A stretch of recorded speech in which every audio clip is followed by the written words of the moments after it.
Oui, alors septembre signifie bien sûr la rentrée et aussi le lancement de différentes programmations. Alors, il y a une belle salle du côté de l'Assomption avec un cachet unique. Bien sûr, il est question de la boîte à chansons.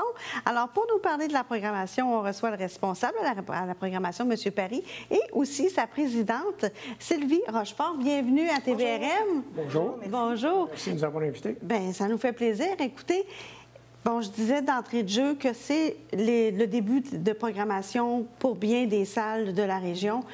L'Oasis du Palais de Justice, du Palais de la... Palais. Oui, c'est ça, mais qu'il y avait un Palais de Justice jadis. C'est un endroit magnifique, intimiste. J'y suis allée à plusieurs occasions. Avant de parler de la programmation comme telle, qui s'avère riche comme toujours, parlez-nous un peu de la mission de la boîte à chansons et d'où ça vient. Bien, la boîte à chansons a commencé en 93. Ça fait quand même, on est dans notre 27e année présentement. Et c'est Frans Van Don qui était justement celui qui s'est occupé de l'écrivain public de l'Assomption à l'époque, qui a parti ça avec Paul Arsenault, des étudiants de Paul Arsenault. Et ce concept-là a été repris par la suite par Claude de Grandpré, qui s'occupe de Hector Charland maintenant. Bien sûr. Et c'est devenu un organisme non lucratif à cette époque-là. Et ça fait 27 ans qu'on roule notre boss avec une équipe de bénévoles. Donc, une bonne idée au départ qui a grandi. Exactement. Les bénévoles, c'est précieux. Oui, oui, absolument. C'est très précieux. Puis rare aussi quand même, parce que c'est une ressource, mais même nous, du côté de TVRM, là, qui est hyper importante. C'est ce qui nous permet de rester en vie.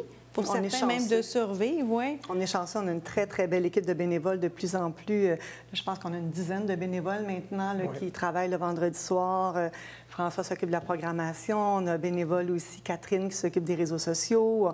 On a vraiment une très, très belle équipe. Puis la mission, bien, c'est vraiment de permettre à des spectacles émergents d'avoir lieu à des prix raisonnables. Dans le fond, c'est du donnant-donnant. On veut que les jeunes puissent venir montrer leur matériel, mais on veut aussi que les spectateurs puissent avoir un spectacle dans une belle salle à prix abordable. Donc, c'est un peu exactement, tout le monde est gagnant. Exactement. Comment on fait, M. Paris, pour choisir, parce que j'imagine qu'il y a plusieurs propositions pour arriver à déterminer la programmation? C'est facile. Ce qu'on fait, c'est qu'on reçoit beaucoup, comme vous l'avez mentionné, beaucoup de propositions. Puis, on se sépare des tâches. Chacun d'entre nous regarde à peu près, puis on regarde ce qui est potable et non potable. On regarde d'où la région d'où ils proviennent. On donne une emphase spécialement pour ceux de la Naudière au départ. Oui, d'accord. Et puis, après ça, ce qu'on fait, c'est qu'on les qualifie. Puis on y va avec ceux qui nous donnent qui passent le test, comme on dit. Puis j'imagine qu'il y a une question de variété aussi, d'essayer que ce soit différent pour les spectateurs. Ça ne veut pas dire que parce que les gens sont pas ont été choisis dans la programmation actuelle qu'ils ne le seront pas, par exemple, pour la prochaine saison. Absolument. On a aussi des codiffusions avec le Théâtre Hector Charland. Donc, il y a aussi des spectacles qui sont en codiffusion avec le théâtre, dont on travaille en collaboration avec eux pour choisir. Là, depuis quelques années, on fait des soirées hommages en codiffusion avec le théâtre, puis on travaille en collaboration avec eux pour choisir les artistes qui vont venir à la boîte. Donc, on parle d'hommage. Il y a eu, je pense, Joe Dassin qui a connu un grand succès. Vous en avez un autre hommage? On en a 5 cette année. OK. Vous pouvez nous en parler un peu? Bien, oui, on commence avec un hommage à Edith Piaf. On en a un à Leonard Cohen. On en a un à Gilbert Bécaud. On suit avec Francis Cabrel. Et le 5e, c'est... J'ai un blanc de mémoire. Ils sont écrits en arrière, peut-être. Sur la photo. J'ai un blanc, aussi. Ah, c'est Cat Stevens. Ah oui, bien oui. Et puis déjà, à date, on a commencé notre vente de billets il y a quelques semaines. On a déjà des spectacles qui sont complets. Léonard Cohen est complet. Ah, donc c'est très attendu. Oui, absolument. Les spectacles hommages fonctionnent vraiment bien. C'est vraiment des spectacles à prix très abordable. On offre même des forfaits pour ces spectacles-là. Donc, c'est vraiment une belle opportunité pour les gens de venir à l'Oasis, de découvrir une belle salle et d'avoir un spectacle de qualité à prix très, très raisonnable. Là, on en parle, mais du côté de TVRM, nous, on célèbre nos 40 ans. Bon, et puis, on avait différentes activités, puis on avait un concours aussi où il y a certains OBNL et entreprises de la région qui se sont vus choisir, en fait, puis on a réalisé pour eux une petite vidéo corporative. Ce fut le cas pour la boîte à chansons. Vous ne l'avez jamais vue? Non, on a été très chanceux. Oui. Alors, si vous voulez bien, en espérant que ça vous plaise, on va regarder tout de suite cette vidéo. Parfait, merci. D'accord.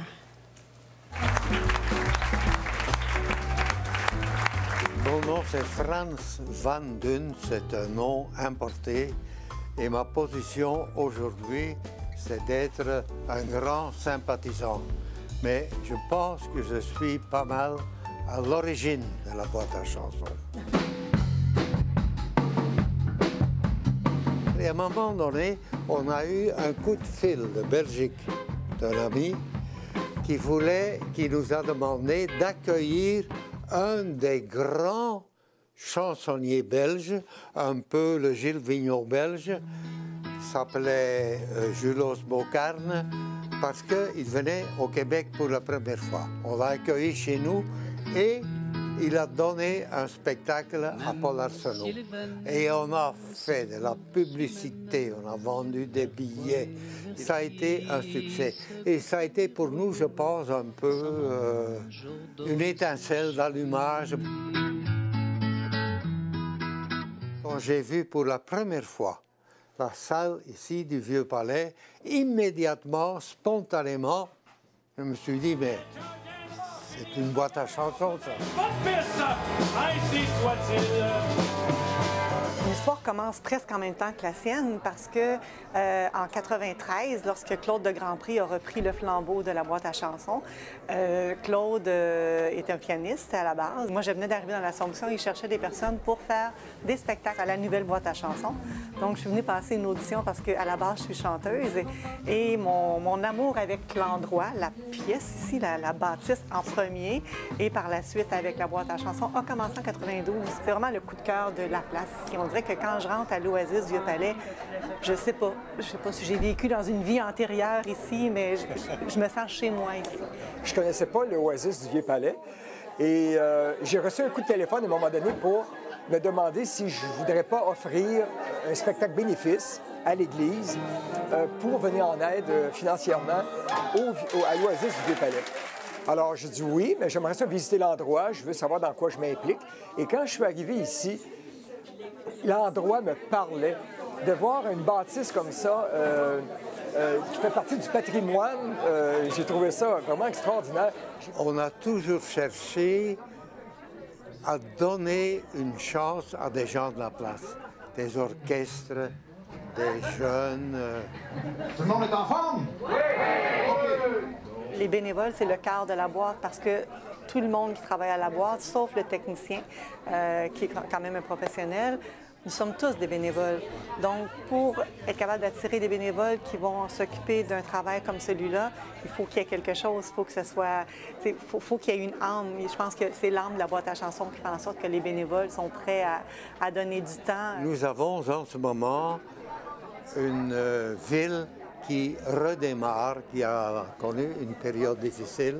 Alors, je pense que la boîte à chansons peut se greffer là-dessus et être une expression vivante, musicale, joyeuse d'une communauté en vie qui a repris espoir. Je pense qu'une boîte à chansons, c'est une vie dans une communauté et ça permet à des artistes un peu moins connus de se faire connaître, justement. On peut constater leur talent et leur charisme.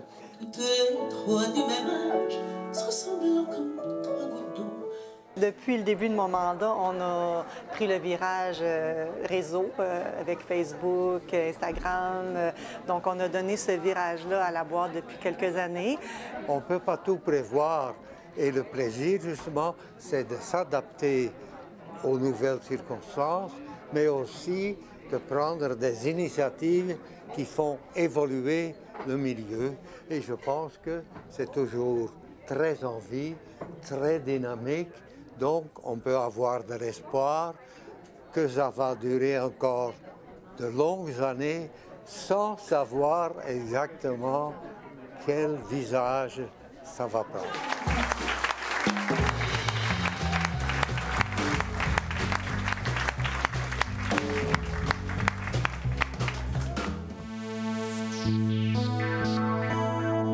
TVRM.ca, service corporatif. Eh bien, bon Dieu, ça dit tout. C'était beau. Un beau montage que vous avez fait. Merci vraiment beaucoup. Puis on comprend. Dans le fond, vous nous l'avez expliqué, mais vous l'expliquez encore, mais ça va être un bel outil, je pense, pour faire connaître encore plus la boîte à chansons, autant pour ceux qui veulent assister au spectacle que pour ceux qui veulent soumettre leur candidature. Comment ça fonctionne exactement? Bien, on a parlé des soirées hommages en codiffusion avec le Théâtre Hector Charland, mais ce qu'on essaie beaucoup de promouvoir depuis les 3 dernières années, c'est les soirées découvertes. Les soirées découvertes, c'est là qu'on va aller chercher les jeunes qui viennent nous montrer leur matériel. C'est souvent des auteurs, compositeurs, interprètes. Ça arrive que ce soit des interprètes seulement, mais souvent, c'est auteurs, compositeurs, interprètes qui viennent justement à la boîte pour nous montrer leur matériel. Et c'est vers ça qu'on permettre de faire connaître le public aussi, de faire connaître cette expérience-là. Oui, et les soirées découvertes, ce qui est le fun avec ça, c'est qu'on a 2 artistes émergents. Ça peut être des groupes, ça peut être des artistes solos, mais chacun amène un peu son public, ce qui fait qu'il y a le public de un qui découvre l'autre. C'est un peu le concept de dire, mais vous n'êtes pas connu, vous venez, mais on a un autre artiste qui va aussi apporter son monde, puis ça va faire connaître... C'est de là, c'est vous aussi qui participez au jumelage, j'imagine, de ces artistes-là? Exact. Cette année, on a une nouveauté aussi. Oui. On a un artiste qui est Pascal Leblanc, qui va nous faire une performance en français et en créole. On a d'autres groupes comme Hardcore. On essaie ça avec un groupe de jeunes cette année pour voir où ça va nous emmener dans le futur. Et on a une soirée humoriste aussi. On a une soirée avec Serge Yvan Bourque, une soirée humoristique. Il y en a pour tous les goûts. Oui, absolument. Puis on a vu la salle. Bon, là, c'est un peu sombre parce que les gens écoutaient les gens sur la scène, là, mais c'est un endroit merveilleux. Vous parliez tantôt de vie antérieure. Vous savez qu'il y a toute une réputation. J'ai même été témoin. Ah oui, c'est ça, mais ça se passe toujours positivement quand même. Oui, absolument. Alors, ils sont très gentils. Oui, c'est ça. C'est un bâtiment qui a une histoire, qui a plus de 200 ans. Oui, c'est ça. Oui. Ça vaut. Et bon, dites-moi, les gens, justement, peut-être dans la section découverte qui veulent poser leur candidature, on fait ça de quelle façon? Ils peuvent nous envoyer ça à info boîte à chansons. Et puis, à partir de là, on donne une réponse à chacun des candidats qui nous écrit. Naturellement, s'ils peuvent envoyer un lien Internet, s'ils ont des vidéos YouTube, des choses comme ça, qu'on puisse entendre le matériel, qu'on peut voir qui ils sont un peu. Puis, il faut aussi prendre en considération que c'est une petite salle avec une petite scène, donc on ne peut pas être 7 sur la scène. C'est pas un gros band. Non, c'est pas un gros band. C'est vraiment plus acoustique, des trios, mais il faut aller quand même assez plus petit comme groupe.